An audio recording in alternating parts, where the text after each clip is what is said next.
think it's so interesting when you said I realized that I have the ability to love more than one person at the same time.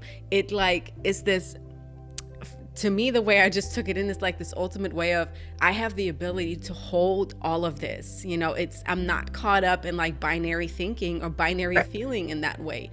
And I think that's just really important to understand, because at the end of the day, that really is the spectrum of sexuality, the spectrum of a Yeah. relationship. It's like moving out of this binary thinking of it's either this or that, Right. and it is whatever you make it. Hi, Jess. Hi. Thank you so much for being here with me today. Absolutely. Thanks so much for having me. So I did share with the audience a little bit about you. I was really excited about having you on this podcast, but why don't you take a few seconds and introduce yourself and tell them who you are and what you do? Yeah, absolutely. So I'm Jess. I am a licensed therapist by background, but I am a non-monogamous relationship coach. And I basically help people who are either interested in non-monogamy and trying to figure out like how they can approach that either from like a solo place or with a partner, or people who are already involved in the lifestyle and trying to figure out like what the heck to do and like how to talk about things and all these conversations to have and stuff like that. So yeah, that's what I do. Awesome. How long have you been a coach for non-monogamous folks? So not very long, I'll tell you honestly. Mm. So I as I said, I am a therapist by background. I've been a therapist. Well, I've been a social worker, a clinical social worker for 7 years now, I guess. And so I have like a whole bunch of, that kind of like background in clinical and helping people problem solve and conflict resolution and all that stuff, identity work. And then I more recently just kind of learned more about coaching and kind of like how the two are very different things, but can complement one another. Lots of people work with a therapist and a coach. So as I kind of learned more about, how coaching is working on more like goal oriented, like present and future, not so much digging in the past kind of stuff. And you don't have to do with diagnoses or anything like that. So once I kind of learned all of that, I've been doing this for not very long. But I have been, and I'm sure we'll get into this, but I've been non-monogamous in personally myself for just over 2 years now. So I've been doing, walking the walk, as they say, I guess, Yeah. and just really felt passionate about it. And so when I kind of figured out how I could use my skills in a different business in this different way, I really like kind of jumped on it. So it's been not a long time, but a whirlwind of like lots of like research and work behind the scenes. Mm. So yeah, it's been a ride, that's for sure. Yeah, that is so exciting. And we're gonna get into that specific question that I have a little bit later, but I think the background that you have as a therapist can only be really helpful in such a sensitive area where people are trying Mhm. to, explore. And I do want to, I would love for you to share more about it. But before we, jump ahead, Yeah. um, I think what I would really like to know, if you feel comfortable sharing, is how did you find out that you were non-monogamous? Oh boy. Yeah. So totally fine sharing. I'm a very big proponent of like everyone should have their own boundaries and like what works for them. And if sharing about like your own story does work for you, I think that's so important because these are things that if we don't talk about this stuff, people are going to not know it exists or know it exists, but like only in a very um very specific context. I was telling someone yesterday, I think when people think about non-monogamy, if they don't know anyone who's non-monogamous, they pretty much have this like juxtaposition of like Will and Jada Smith, who Mhm. have publicly been in an open relationship, or like sister wives. like the show on TLC. Yeah. That's like the only kind of examples that they have if they don't know anyone who is now monogamous. So yeah, I'm totally I like to talk about my story just because I think that it helps to kind of like put like a real person face For and sure. voice to it, you know? So how did I find out I was not monogamous? Well, I think people ask me a lot, like, so I am married. When my husband and I opened our relationship, we have been married. You'd think I have this down by now. We'd been married about 3.5 years, Mm. together 6.5 years. So this was, like I said, a little over 2 years ago. And we had talked like in the very beginning, people ask like, oh, well, did you go into your marriage like knowing this, or like you must have talked about this before? And I'm like, we really did not. Like, we basically just like had a very brief generic conversation in the very beginning of like, do you think, me asking him, like, do you think that monogamy is like quote unquote natural? Or do you think it's something that like we have created? And basically we just said like, well, there's not a lot of other mammals that are monogamous. So maybe it's not like natural in like a biological kind of way. But that doesn't mean like it's a bad thing by any means. But we basically just agreed like, yeah, we think this is like a socially constructed thing for many reasons, none of which mean that monogamy is bad or invalid at all. So that's like all I had. And then basically what happened is like during the pandemic, we're all kind of like stuck on our phones because we can't do anything. And I just was kind of like, it just felt like these things kept coming up, like videos, especially on like Snapchat. I don't know what they call them, like channels or something. There was this one called My Extraordinary Life, and then something about like not judging, love doesn't judge or something. And I just kept seeing these like portrayals of people in all kinds of non-monogamous situations, whether that was like, hey, I'm married and this is our girlfriend, or my husband and I are swingers, or, we have an open relationship or whatever. And I just like found myself like consuming more and more of this like scrolling. And I'm just like, this is really like interesting, like fascinating. And like with my background, it's not that weird. Like I find a lot of things fascinating. I mean, I've listened to true crime podcasts. Like it's not that weird for me to just like feel like an intellectual interest in something, if that makes sense.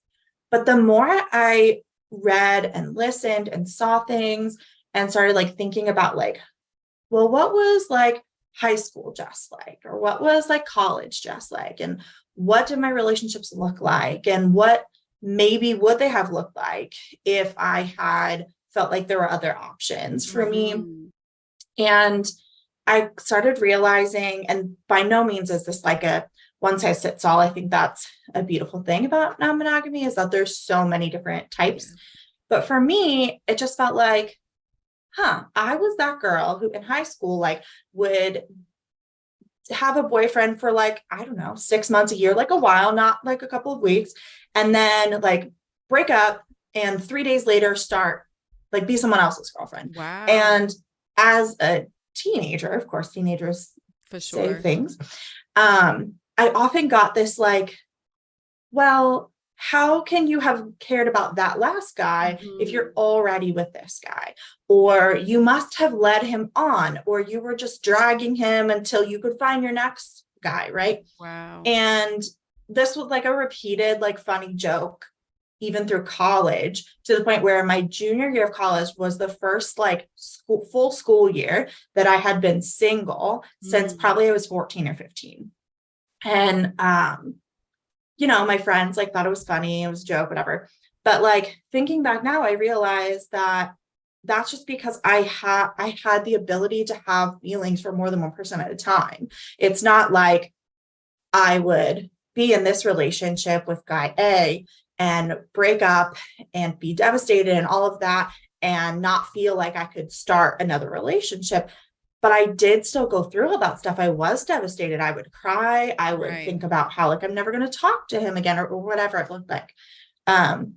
So yeah, so my very long-winded answer to say, basically, I started seeing some stuff on social media and was like, wait a second, kind of reflecting back and thinking, I think that I could do that. Like, I think that I have the ability and the capacity to love more than one person at a time or be in more than one relationship at a time. So that's like where it originally came from. Mm. So yeah, so and I guess that's kind of important to say because we did talk about it in our quick conversation before today that you actually realized that you could be polyamorous and not just Yeah, non-monogamous, right? yeah, yeah, Yeah, yeah. that's like the I mean, at least that's how I see it. It's like the next level of I non-monogamy, suppose. which I think is really interesting. It just makes me learning about non-monogamy and the spectrum of relationship orientation just really made me realize how non-definable things really are. And even if you consider yourself on the spectrum here, over time it may change, right? Because we are constantly changing. Yeah, Or it absolutely. might be more of a push and pull between like two areas. And I think now that what you said, I think it's so interesting. When you said I realized that I have the ability to love more than one person at the same time. It like is this, to me, the way I just took it in is like this ultimate way of I have the ability to hold all of this. It's I'm not caught up in like binary thinking or binary Right. feeling in that way. And I think that's just really important to understand because at the end of the day, that really is the spectrum of sexuality, the spectrum of a Yeah, relationship. It's like moving out of this binary thinking of it's either this or that. right. And it is whatever you make Right. it. Yeah, exactly. And I think the spectrum thing is like a beautiful, I mean, I personally think that pretty much everything exists on a spectrum. Yes. But yeah, I mean, like in this similar way that, like, of course, for me, like my sexuality did also play into this, but like Hmm. in the same way that a person might, for example, like identify as bisexual, but for many years or decades, maybe only date in what appears to be a heterosexual Right. relationship. But then someday, there's just this particular person, or they just feel a different way and they want to explore Mhm. something. Like, I think the same thing can happen easily with relationship structures as well. Because I was never, besides for, your like teenage, middle school, young adult, like normal relationship drama and unhappiness, I was never like unhappy as Mhm. a monogamous in a monogamous relationship. Right. I wasn't feeling like, oh, this will never work. I can't, it wasn't that at all. So yeah, definitely spectrum For throughout sure. your life. And I think it's also important to understand, like, at least that's the conversation that I want to have because I remember when I learned about non monogamy, I was so triggered. I was like, these people are horrible. They don't love each other. They don't know what love is. They don't know what commitment is. All of these things. And I think it's when I learned, oh my God, no, actually, this is me. But I was already married and I love the committed monogamous relationship that my husband and I have. It was really helpful for me to understand that for one, non-monogamy looks like whatever we identify it. And then the other part is that we could decide to be non-monogamous, open up for a period, right? For I don't know how long, a few months, maybe a year, and then you can always revert back to Yep, monogamy if you prefer to do it, right? Same absolutely. thing with the other, like you can live a very non-monogamous life for the majority of your life and then you're like, actually that was fun, but now I'm craving more this committed emotional intimacy with one person. And then you can be monogamous, right? Yeah. Yeah, it's really, I think, like the way you put it, like it's whatever you make it, right? And Mhm. so people, like when I've come out to people, a lot of people like have those type of questions. Like people ask, like, well, how long are you going to do this for? And it's just Mm. so funny to me because, like, I get it. I get the curiosity and the wanting to understand. And at the same time, like if you were to say to me, like, I've decided to like switch my career and go back to school for this totally different thing, if I were to say to you, well, how long are you going to do that for? Right. You don't have an answer. You're like, I Mm-mm. don't, it makes me happy right now. I think I like it. It's kind of cool. I think I'll probably do it until I get sick of it or don't like it or it's unhealthy, or, my spouse and I decide this isn't the career for me or whatever, and not to conflate two things that can be very different, obviously. But, For sure. I'm like, well, I mean, I'm going to do it when it's good and healthy and value add. And if it's not that anymore, then I'm not going to do it. Right. And I don't know, like you said, what does that look like? It's been 2 years so far. And though that has not been 2 years with either my husband or myself having the same like other partner. So right now, for example, he's just kind of casually dating, and my second partner and I've been together for like a month shy of a year. So like I have ideas about like what the future will look like, but do I know that with any Yeah. particular certainty? No. Technically, I don't know like with any certainty about my future with my husband either. Things happen, people change. So yeah, I'm just kind of like, well, I'm just gonna do what like feels right and good and healthy right Hmm. now. And then, like you said, if it's not working or whatever, then figure that out. Right. Yeah. And I love that what you just said. That's actually leading me to my next two questions. It's the uncertainty. I think people we as human beings, we are looking for this external certainty, right? Yep. Yep. And like you said, there's not even definite certainty that this death together till death do us Yep. part is going to work between you and your husband. And I think that's the other thing about non-monogamy, especially if you do it in an ethical way. It's a constant conversation, reevaluation of where are we, how is it working for us, do we have to change a few things, and how can we continue to make this work for both of us so that we can, be who we are and have this expansion of ourselves. But yeah, so this is actually leading me to the questions. How did you tell your husband? And what was the process of opening up like? Well, the simple answer to how did I tell my husband was poorly. I did it poorly. And that's part of why I'm a coach now, because I want to tell people like, here's like exhibit A, don't do this. So I want to be very clear that there is no, there was no like cheating or infidelity or lying on my part. That is also not a great way to do it, Right. right? But basically what I did was, it's so funny now, was, I'm consuming all this content, whatever. And I'm like, so my husband and I met on Tinder back in the day.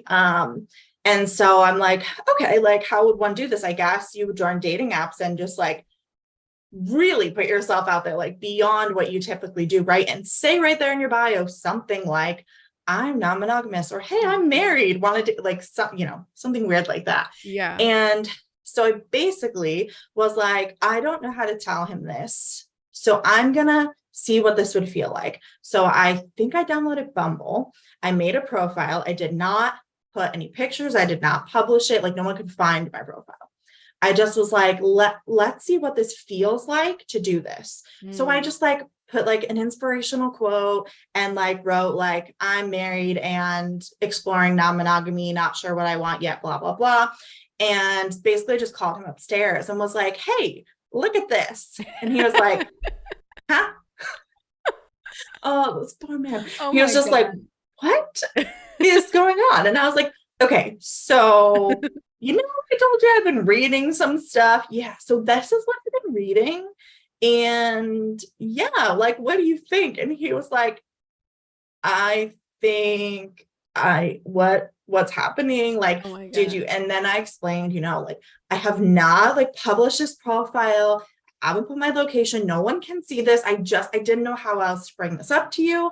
And I just wanted to see what it would feel like to make this and like look at the words on the thing myself and feel that. Hmm. Um, and he kind of said like, oh, do you want an answer now? I was like, no, no, no, no. Like, no, you need to like take some time. You need to like do your own reading, research, listen to some podcasts, read some blogs, whatever, like, and figure out if this is something that you like think you would be open to or not. Hmm. And he took it very well Wow. considering how I did it. He was just kind of like, okay, well, I'll think about it. I was like, okay, cool, great. We can stop talking about this now. So yeah, that's kind of how that went. So like would not recommend that That's strategy. super. It wasn't a strategy. It was I just, mean, it was fear. It was just I, straight up you fear. know, from the very little bit about what you shared about your journey so far, it does seem like, I mean, I don't want to claim that I know you personally, but it kind of does seem like you jump in and then you see what Yeah. happens. Yeah. So I Yeah. guess No, I that's do. your I kind of strategy. like, yeah, I'm like, well, this is what we're doing today. Like jump in and then I'm like, and again, like fully prepared. I was fully prepared for like an adverse reaction. Like For I was, sure. you know, I felt like at that point, like we had been together, like I said, like 6.5 years. We'd always had very good communication. I was fairly certain that he wasn't gonna like go off the handle or like Hmm. scream or like freak out like that, but I definitely like he could have had so many For reactions. sure. And I do also try to recognize that when I talk about my story, is that I recognize that I have been very lucky and privileged in the way that he has responded, because not everyone gets that Hmm. response. um and do I think that there's a way to like work with someone, a coach Hmm. or a therapist, to figure out how to have this conversation and then like be prepared for whatever kind of reaction you're going to get? And do I think it's possible for people to like come back from a not even a poor reaction, just an honest emotional reaction? Yeah, I think it's possible if people really want to work through it. But I was very lucky Yeah. in that. So we did that. And then I don't know how long it was, like a month or so, and we kind of like talked again, and he kind of said like, well, why, like what is it that you are like hoping to get from this? Mm. Like what are you looking for, kind of thing. And at that time, I don't know that I said like polyamorous specifically, but I basically just said, well, like, that I'm bisexual. I've never really come out as bisexual, although apparently all of my friends and everyone who ever met me knew that except me. But like you've always known this about me. I met him when I was like 21, so I never really like had experienced anything with women, and so that was kind of where it came from, and that he could really really understand. Like he was Yeah. like, okay, I get this, like to have this like part of you that you feel like is true, and yet you don't know how that feels or what it's like to live in that Mhm. space.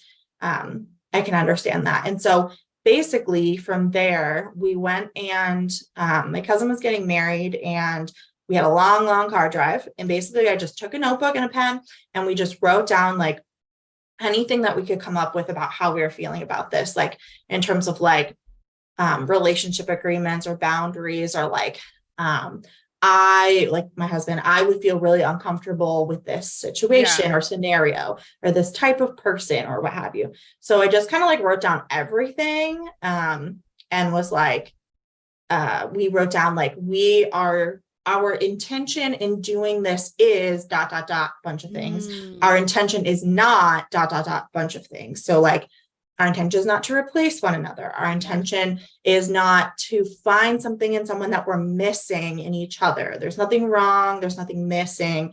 So we kind of just like went through that and kind of just like brainstormed for like, I don't know, several hours driving. And that kind of helped us like get that like beginning foundation of like, what would this look like if we Hmm. did this?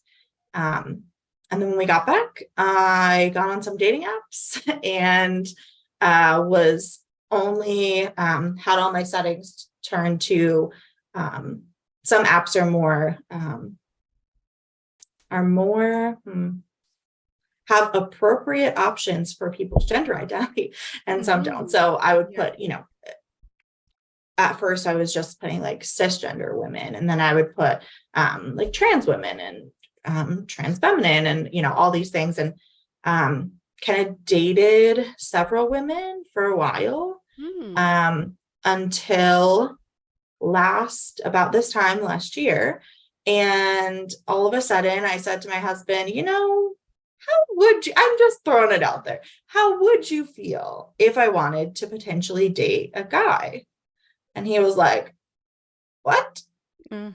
Okay, I feel like we have to go through this all over again now because that feels different to me. So yeah, it kind of was like, felt like, okay, now we in some ways like have to start this like process over again, or like I feel like I have to like rethink a bunch of things, because for him it felt very different to think about me being with another man than a woman. And I think sometimes there's a lot of emotional responses to that in my community, even of like, what's the difference? That's not fair. Isn't he dating women, kind of thing. And I get that. And I think like we have to allow for some space here, Right. like if he had said to me, absolutely under no circumstances will you date a man, I'd be like, okay, you're not my dad. So, like that's one thing. But he basically was just saying, I need a little space and can we renegotiate some of these things? That's all. So for me, I was like, yeah, of course you're going to feel differently about this because you're human. And like you said before, we're taught to think in these binary ways. And so we just had to kind of like think about like what that would look like and how that might feel different. And then right quick there, I found my current second partner. So yeah, it was like a pretty, we had this whole big renegotiation and like conversations around like what I wanted and all that kind of stuff. And then very quickly, like within a couple weeks, 2 weeks maybe, of turning my settings to include men and male identifying people, met him right away and pretty soon was off the apps anyway. So it was just like a very quick thing. But yeah, so that's like kind of how we got from like, hey, surprise, to the beginning, and then kind of like how we got to like where we are now. For sure. Yeah, and I think it's what you said about, you realize that not everybody's going to have the responses that your husband had. I mean, I think that's really important because it does seem like he was from the get-go very open-minded, and I think this whole thing about let's have a conversation, just because I brought up the idea does not mean that we're going to burn things down right now or Right. have to switch from 0 to 100. There can be incremental steps if that is necessary. There can be multiple conversations before we do anything, right? I think that's really important. And yeah, so one more question that came up for me as we were speaking was that you said that other people felt like it wasn't really fair. But if I understood correctly, your husband is dating too. So Yeah. did he at some point decide, I guess I want to try it too? Or Yeah. So he kind of in the beginning when I got on apps and was just looking to date women, I asked him like, what do you think about this? Like, do you feel like this is something you want to even consider for yourself, or you're just kind of like, you do your thing, and he was definitely open to it. And I think for a lot of people in the beginning, there's this feeling of like, well, I should try because I can, or I'm allowed to, right? And I don't necessarily think there's anything wrong with that, as long as you like don't end up in a relationship with someone under that pretense, for sure. like as long as he kind of said that, like, I don't know, like I have no idea what this would be like. Neither of us had been on a date in like 7 years, right? So we're like, oh gosh, this again with where are we going to meet? What are we going to do? Am I going to buy her flowers? What about Christmas? Like all these things. So he did date someone in the beginning, first a couple of months, and then kind of it's been more casual. But I think the beautiful thing about non-monogamy is like, you can like, if you are a couple opening up, for example, like you can both really take like what works for you, as long as there's continued open and honest communication, right? Like I am in a situation where what my half of the relationship is a V. So I'm the hinge, I'm this part. And I have two partners, but they're not together, right? So a triad would be like this if they were together.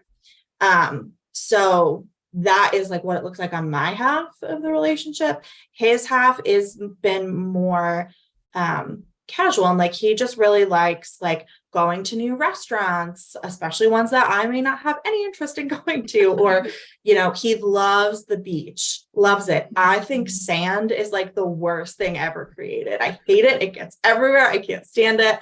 I don't like the sun, and sunburn is not my jam. So like he loves doing things like that. He loves to run. I think he's nuts. I love that for him. So he like enjoys doing things with people, just like new things or like kind of novelty things. And that's not to say he doesn't take it seriously. Like he and these women do talk about like their feelings and what works for them. But I think that is just kind of what he has craved in this, is like these new experiences and meeting new people, making connections, even if that's short term kind of things. And so he's been able to like kind of do that more so, where like that's not really my jam. Right. And I kind of have always known that because of how I've always been with relationships, serial, long-term monogamous.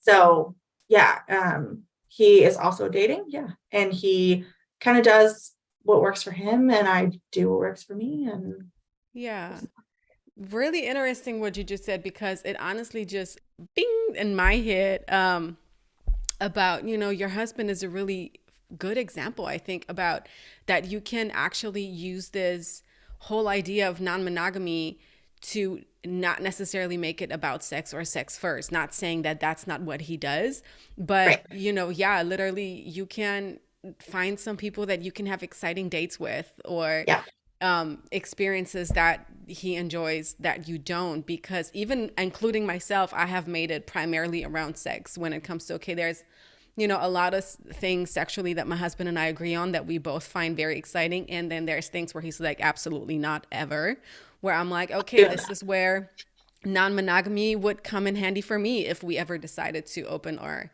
marriage for that. But just you talking about, I'm like, yeah, you can totally do that for non-sexual reasons first, or non-sexual reasons at all. Yeah, no, it's definitely different for everyone. And I think that's a big part of like, if there's like the non-monogamy umbrella, there's so many different like relationship kind of containers under that. But even within that, it's like not everyone, some people do.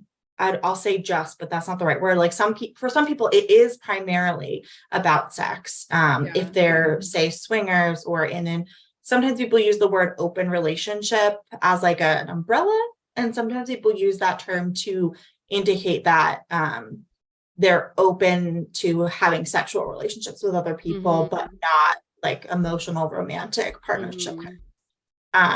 So yeah, I mean, I think that that's also a beautiful thing, is like, if what you're looking for is this person who I'm going to be able to have this particular sexual experience with, that my other partner like is not into, or is like, not touching that with a 10-foot pole, or that's weird or whatever. But I think that's a very liberating thing about it too, especially for women, to be able to say like, I have this desire and need that you don't want to do, and I'm not going to make you try. I don't feel I should make anyone try to do something they don't want to do, nor do I want to be shamed for something, right, that I'm interested in.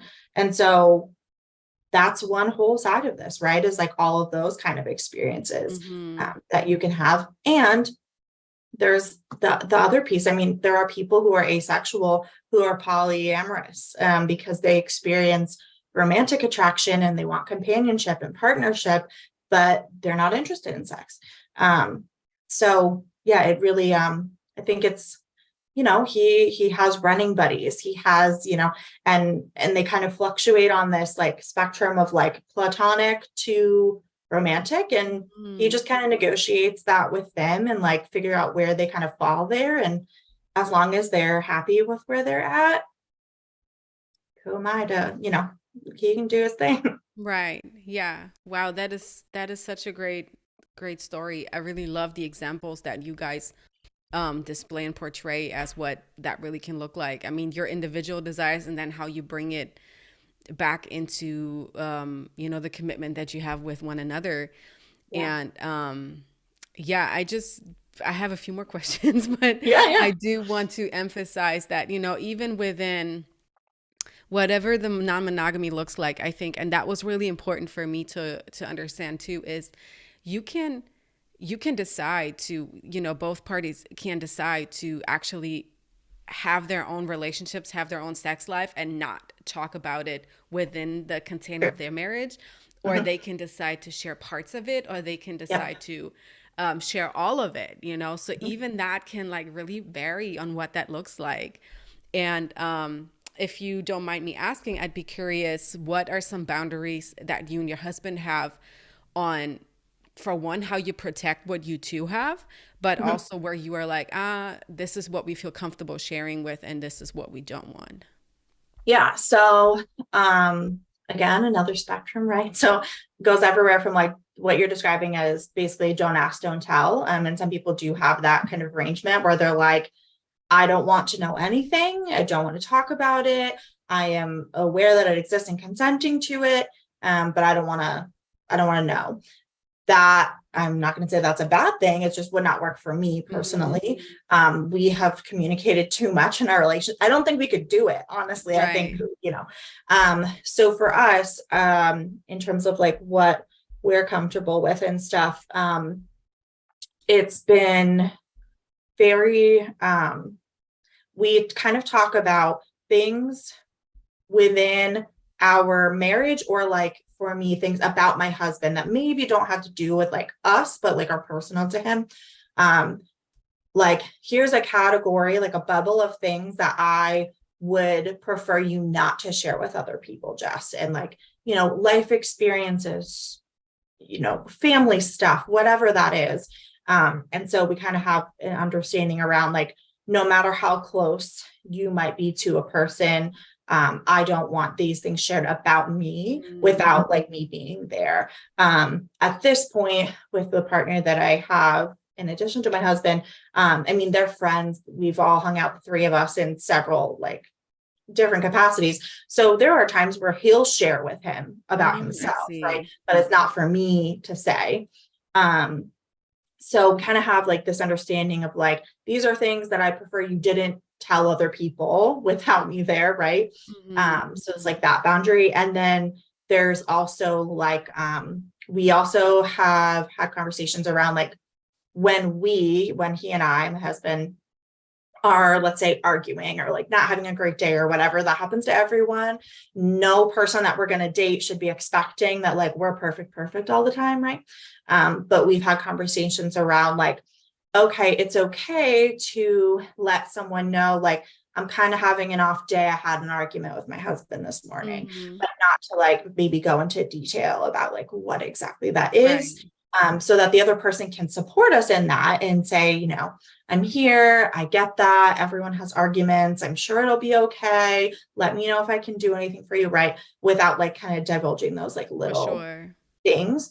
Um, and I mean, these things do change, is the reality, right? Again, a spectrum. Hmm. So they change over time. So the longer I've been with my partner, the more that like that has kind of opened up and become fluid, right? Because I think my husband feels confident that like my partner knows that he is a good, loving Hmm. person and would not judge him and like doesn't think ill of him in any way. So I think there's less of a fear of like, well, what's he going to think if you say that we argued about this thing, right? So I think things change too with like different partners or different situations.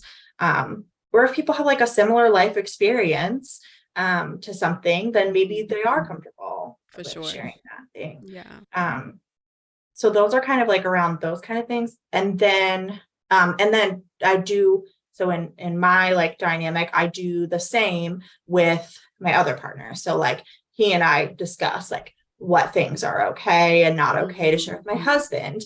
And he doesn't currently have another partner, but he did when we started dating. So also, what about that? Like, is it okay with you if I share about something going on with the two of you with my husband? So Right. it does become this big web of like people.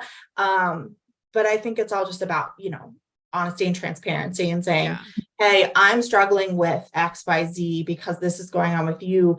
Would it be okay if I sought support from my husband? Or to be honest, like my best friend, my coworker, my whatever, like, is it okay if I seek support from someone else Mhm. around this thing? Or like, how would you feel comfortable with me sharing that information? Um, and then you asked something else. Oh, about like us, like our relationship and making sure yeah. So, life is messy, so this doesn't always happen, but we very much try to mirror dates within a week if we can. So, like, if he goes on a date, he just went on a date on Tuesday, yesterday. Mhm. I happened to be in my other partner's house last night, so that was not a problem. But if that doesn't line up, it's okay. It happens. People's schedules are hard. I mean, it's hard enough to like have a lunch meeting with like four people you work with in the same Right. building. Never Right. mind, So we try to do that. But really what's more important is that we try to mirror our dates. So like if here I have a date planned, we plan a date for the two of us Mhm. in the same week to make sure that we're trying to we live together. So we have tons and tons of like parallel For time where we're sure. like in the same room, in the same building, watching the same TV show, but that's not quite the same as like intentional Yeah. quality date time. Yeah. And so we try to make sure that we kind of balance those out. Cool. Yeah, that sounds like a really good idea of how that could look like. And as you were talking about all of the things that you are considering with your husband, with your partner, and then you said it becomes this web of people. I do think it's important to also throw it out there that being able to open up your relationship is a privilege in and of itself, because it Absolutely. does take so much It work does. and Yep. consistent work. And Yep. not to say that there won't be ebbs and flows, because that is normal, but I do think that is really just important to keep in mind that it's not this like one time thing. Hey, now we're open, we're doing what we want to do. But yeah, it is a constant conversation. And yeah, with that, I would like to know, what do you like most about it, and what feels hard about it, if anything? Oh boy. Well, lots of things feel hard. What is the best? What I like the most? I I think what I like the most, or what I have gained the most, is that I feel very much like myself, Hmm. more so now at this point in my life than I ever have before. And I would say that, like, personally, I'm a fairly introspective person. So it's not like I never thought about who I was before now. I just think I hit these points where I'm like, I know who I am now. And like 2 years later, I'd be like, just kidding. Right. But I feel like at this point, I know myself well. And it also does, I think, non-monogamy, and specifically for me, polyamory, has been like a pressure cooker for growth, both growth Hmm. in my relationship with my husband, and like we are happier, stronger, more trusting, more open now than we ever were before monogamously. And with myself, I think too, like I've been able to more identify like, no, like this is a pattern of behavior that is not great, Jess, and you need to figure out how to deal with your own stuff so you Hmm. don't keep doing that. So I think that this pressure cooker of growth thing of like me figuring out who I am, us figuring out who we are together, my husband figuring out more about himself. I think that has been a beautiful thing. Yeah. In terms of like what's probably the hardest thing, I am naturally a person with anxiety, very type A, because of what I do. Also, it's probably obvious, I care very much about other people's feelings. And I think the hardest thing for me, and this is probably always going to be this way, is I tend to worry so much about making sure like everyone's happy. Um, and I get in my own way. So sometimes like my husband will say to me, or my partner will say to me, or when it gets really fun and they're in the same room and they're both telling me at the same time, Oh, I'm like, why fun. did I do this to myself? They're like, Jess, you like, I'm okay. Are you okay? You're okay. Okay, we're okay. And you cannot be responsible for our feelings. Mm-mm. And if we are not okay, or we need to like rediscuss something, or if we get on each other's nerves, like we're adults and we can talk to each other about that. You don't have to like be the keeper of everyone's feelings and constantly like being concerned about like, am I upsetting you by doing this? Am I upset? Just, you know what our relationship agreements are, you know what your relationship agreements Right. are. As long as you're, you know, working within the confines of that and bringing up new things, it's okay. So for me, that's been the hardest, is just like, I just don't want to upset people. But I don't want to upset people in general. So Right. that's always will be a thing. But I think, again, like, even though that's really hard, it also is like a growth thing for me For sure. to let other people handle their stuff. And I can only control myself. So, Yeah. I mean, can we just shout out the maturity in men that you have? oh Like, yeah, oh my God. that is beyond, Two men that are beyond. just, it's Oh okay. yeah. You are not the gatekeeper of emotions. Like, what? Oh Can we my have gosh. You more of know, them? like, funniest tiny story is we have a group chat, the three of us, and I forget what I named it, but I named it something. And my partner, being funny one day, just changed the name to something else. I honestly don't even remember what it was. And my husband, I was in a session, so I put my phone down and I came back to this string of texts where like my husband basically was like, hey man, like I know you probably didn't mean this, but like the way that you changed that to this thing made me feel this kind of way. And I know you don't mean it like that, but that's why I changed it back to what it was before. And I just like, I don't know, it just rubbed me a wrong way. And I know you're not like that. So I just Wow. like wanted to throw it out there. And I'm just like sitting here looking at my phone, like, Oh my how God. is this happening right now? Like they Wow. are just talking to each other with me there, but I'm not there. Just That saying is like, insane. hey, that felt some kind of way to me, but we're cool. I know you didn't mean anything. And then he's like, yeah, I'm so sorry, man. I could see why you thought that, but that's not what I meant. My bad. And I'm like, Oh what? my God. Oh my Oh, I God. know. I love it. Okay, so It's now magical. It's now I magical. feel like we need to force every man into non-monogamy so they can develop these skills. It's pretty Oh my great. And God. I've just gotten lucky. They're both Right. amazing men, amazing partners, amazing That's people. awesome. But yeah, Awesome. yeah. Wow.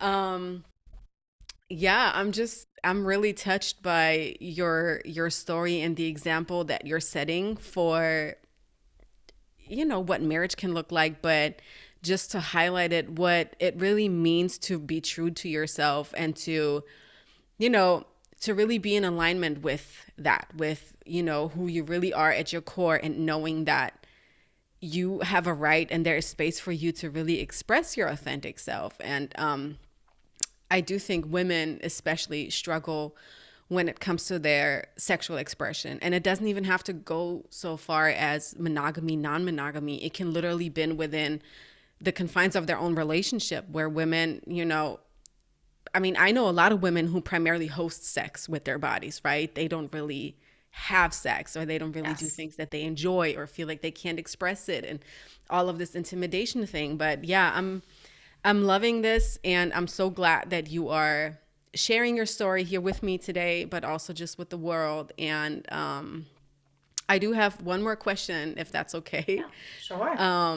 What advice would you give a single person or a couple who's entertaining the idea of opening up their relationship?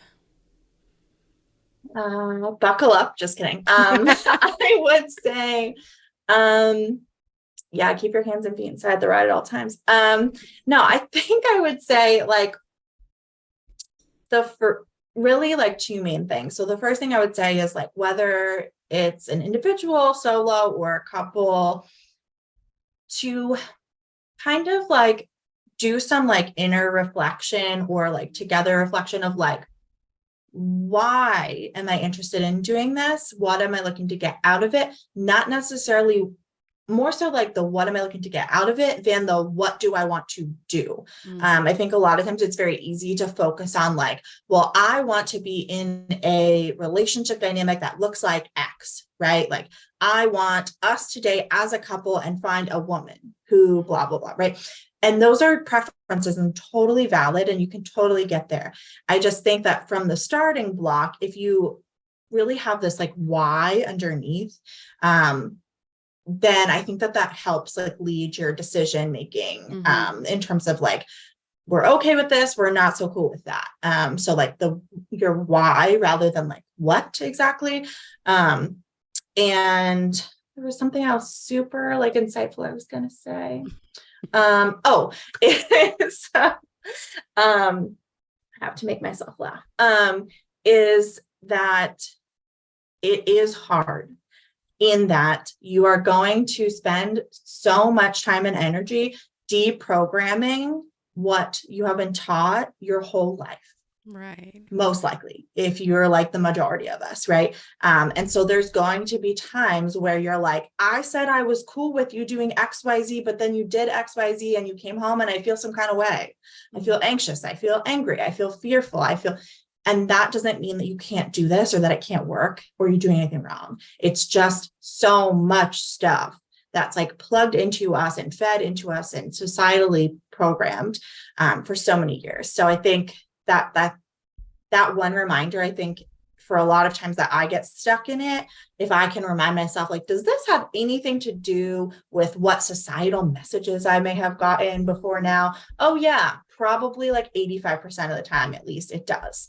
And that's not my fault, right? That's just Right. kind of how it is. So that would be my other like big thing for sure. Yeah. Just keep in mind.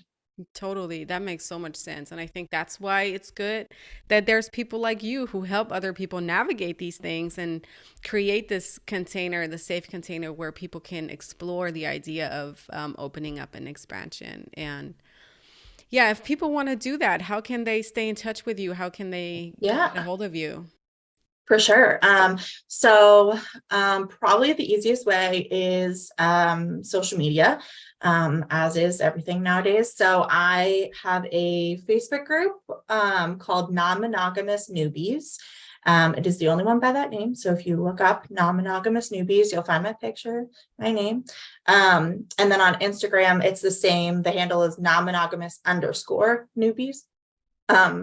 And I welcome like DMs, anything. I love to welcome people into my group. The group, especially on Facebook, is a great resource because it's all just like free info. I'm just like putting random nuggets out there. I do lives on different topics every week. So that's a great way to like kind of get to know me a little bit more and see like what it is I do.